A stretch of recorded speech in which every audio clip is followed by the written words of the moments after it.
Hello and welcome to anime obsession. यार हम लोग इतने अच्छे हैं, मुझे कभी कभी तो यकीन नहीं होता अपने पास एक भी लड्डू नहीं है, लेकिन हम ये देख के खुश है सामने वाले के हाथ में 3-4 लड्डू हैं। और ये जो मैंने बोला, अगर इसे तुम इंग्लिश में ट्रांसलेट करो तो ये कुछ इस तरीके से लिखा जाएगा और इसे ही हारेम कहते हैं। तो आज हम बात करेंगे टॉप 5 हारेम एनीमे के बारे में, लेकिन उससे पहले अगर अभी तक चैनल सब्सक्राइब नहीं किया है तो करते क्यों नहीं हो, कर दो यार।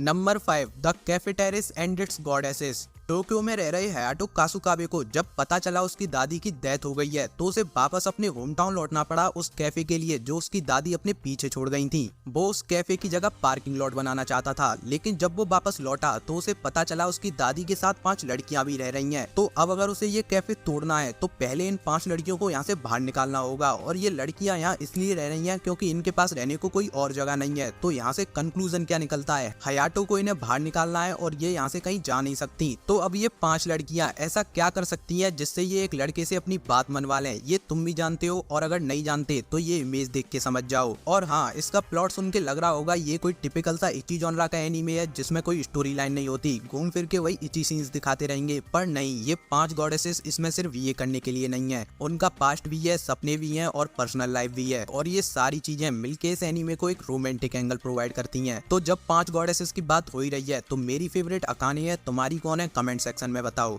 नंबर 4, यामाडा कुन एंड द 7 विचेस। ये काफी इंटरेस्टिंग एनीमे है, जिसने देखा है उसे पता होगा। एक दिन हाई स्कूल बॉय यामाडा का स्कूल में सीढ़ियों से पैर फिसल जाता है, जिससे वो खुद तो गिरता ही है, साथ में अपने पीछे चल रही ब्यूटीफुल एंड इंटेलिजेंट शिराइसी को भी अपने साथ ले लेता है। और इस प्रोसेस में एक मूवमेंट पर वो हवा में कुछ इस पोजीशन में थे। और इस एक्सीडेंट के बाद जब वो नर्स ऑफिस में उठे तब उन्होंने देखा वो बॉडी स्वैप कर चुके हैं। और ये पहली बार था जब यामाडा को पता चला अगर वो किसी को किस करेगा तो वो उसके साथ बॉडी स्विच कर सकता है। और ब्रो, जैसे ये बात इसे पता चली, इस बंदे ने तो भसड़ी मचा दी थी। एक बार तो मेरा भी सर घूम गया, कौन किसकी बॉडी में मजे ले रहा है। लेकिन अगर तुम इस एनीमे को देखने वाले हो तो ये उस तरह का एनीमे नहीं है जहाँ तुम्हें फर्स्ट एपिसोड से हारेम देखने को मिलेगा। एकदम लास्ट के एपिसोड्स तक जाते जाते इसमें हारेम फॉर्म होगा, पहली नजर में पहला प्यार नहीं होगा यहाँ पर। और हाँ, अगर तुम्हें कोकोरो कनेक्ट, बनी गर्ल जैसे एनीमे पसंद है तो इसमें भी तुम्हें वैसे ही फिनोमेना देखने को मिल जाएंगे, जिनका कनेक्शन होगा स्कूल की 7 बिचेस से, जो इस एनीमे के नेम में भी मेंशन है। Number 3, bloom into you. Beautiful animation, music and story line, इन तीनों को साथ में मिला दो तो बनता है bloom into you. High school student Yuu को हमेशा से ही शोजो मांगा पसंद रहे हैं और वो उस दिन का इंतजार कर रही है जब कोई उससे भी अपना लव कन्फेस करेगा और फिर उसके साथ भी वैसा ही होगा जैसे कि मांगा में होता है। लेकिन जब एक दिन उसके क्लासमेट ने उससे अपनी फीलिंग्स कन्फेस करी तो उसके साथ ऐसा कुछ नहीं होता जैसे कि मांगा में हुआ था, जिसके बाद यू डिसअपॉइंट एंड कंफ्यूज हो जाती है और उस लड़के को सही तरीके से सॉरी कहने के लिए वो हेल्प लेती है स्टूडेंट काउंसिल प्रेसिडेंट टोको नानामी की। लेकिन यहाँ हो जाती है प्रॉब्लम, वो गई तो टोको से हेल्प लेनी थी, लेकिन वो अगला इंसान जिसने यू से अपनी फीलिंग्स कन्फेस करी वो और कोई नहीं, खुद टोको है। तो अगर तुम्हें सोजो या एनीमे देखने में कोई प्रॉब्लम नहीं होती तो ये एनीमे काफी सही होगा। लेकिन इसके साथ एक प्रॉब्लम है, अगर तुम इसे देखते हो तो तुम्हें 16 चैप्टर इसका मांगा रीड करना होगा, क्योंकि ये एनीमे ऐसे एंड होगा जैसे कोई मूवी इंटरवल पर ही बंद हो जाए। इसका मांगा टोटल 32 चैप्टर का है, जिसमें से 16 तुम्हें एनीमे में मिल जाएंगे और 16 रीड करने होंगे, जिसमें कोई प्रॉब्लम नहीं होनी चाहिए। बस तुम्हें गूगल पर bloom into you read manga online search करना होगा। Number 2, Nisekoi false love. Raku ने अपनी चाइल्डहुड स्वीटहार्ट से प्रॉमिस किया था फ्यूचर में वो एक बार फिर साथ होंगे, लेकिन अब राकू हाई स्कूल में है और उसे अपनी क्लासमेट ओनोडेरा पर क्रश है। लेकिन इसके अलावा भी एक प्रॉब्लम है, राकू यकूजा गैंग के बॉस का बेटा है और अभी रेविल गैंग के साथ उनके रिलेशंस कुछ ठीक नहीं चल रहे, कभी भी गैंग वॉर शुरू हो सकता है। तो अपनी गैंग और फैमिली की सेफ्टी के लिए राकू के फादर ने एक रास्ता निकाला है, वो रेविल गैंग की लड़की और राकू की एंगेजमेंट कर देंगे। राकू और रेविल गैंग के बॉस की बेटी चिटोजे दोनों ही इस बात के लिए एग्री कर गए, ये सोचते हुए उन्हें साथ में रहने का बस नाटक ही तो करना है। लेकिन जब वो साथ में रहने लगे और जैसे जैसे टाइम निकलता गया उन्हें पता ही नहीं चला वो कब एक दूसरे को सच में पसंद करने लगे। और यहाँ से शुरू होती है असली प्रॉब्लम, क्योंकि अब राकू की क्रश ओनोडेरा भी उसे पसंद करने लगी है, उसे अपने बचपन का भी प्रॉमिस पूरा करना है और चिटोजे तो है ही। तो काफी कॉम्प्लिकेटेड सिचुएशन है, लेकिन अच्छी बात ये है ये एनीमे अपने हर कैरेक्टर के साथ जस्टिस करता है, जिससे लास्ट में तुम भी सेटिस्फाई होगे। Number 1, PAT girl of साकुरा Sao. तो यार अगर तुमने नया नया एनीमे देखना शुरू किया है या फिर अभी तक तुमने ज्यादा हाई स्कूल एनीमे नहीं देखे, तो ये एनीमे तुम्हारे लिए बेस्ट चॉइस हो सकता है, क्योंकि इसमें तुम्हें काफी ऐसी चीजें देखने को मिलेंगी जैसे कि जापान के स्कूल्स कैसे वर्क करते हैं, वहाँ के स्टूडेंट्स की लाइफ के प्रॉब्लम्स यहाँ से कितने अलग होते हैं और कैसे अलग होते हैं। ओवरऑल बात करूँ तो ये एनीमे तुम्हें होलसम वाली फील दे जाएगा। और हाँ, हारेम एनीमे की बात हो रही थी तो ये हारेम तो है ही। अगर इसके प्लॉट की बात करूँ तो साकुरा हॉल एक ऐसी जगह है जहाँ उन बच्चों को रखा जाता है जो स्कूल के रूल्स फॉलो नहीं करते, लेकिन जितने भी स्टूडेंट साकुरा हॉल में रह रहे हैं वो किसी न किसी फील्ड में एक्सेप्शनली टैलेंटेड हैं। लेकिन इतना टैलेंट होने के बावजूद भी उनके प्रॉब्लम्स तो बाकी सारे स्टूडेंट्स जैसे ही हैं। वो भी किसी को पसंद करते हैं लेकिन बोल नहीं सकते क्योंकि रिजेक्शन का डर है। वो भी लाइफ की रेस में कई जगह फेल होते हैं, लेकिन अच्छी बात यह है उनके पास कोई है जो उन्हें वापस से दौड़ने को कह रहा है। तो वीडियो पसंद आया हो तो लाइक कर दो। जल्दी मिलते हैं, तब तक के लिए बाय बाय।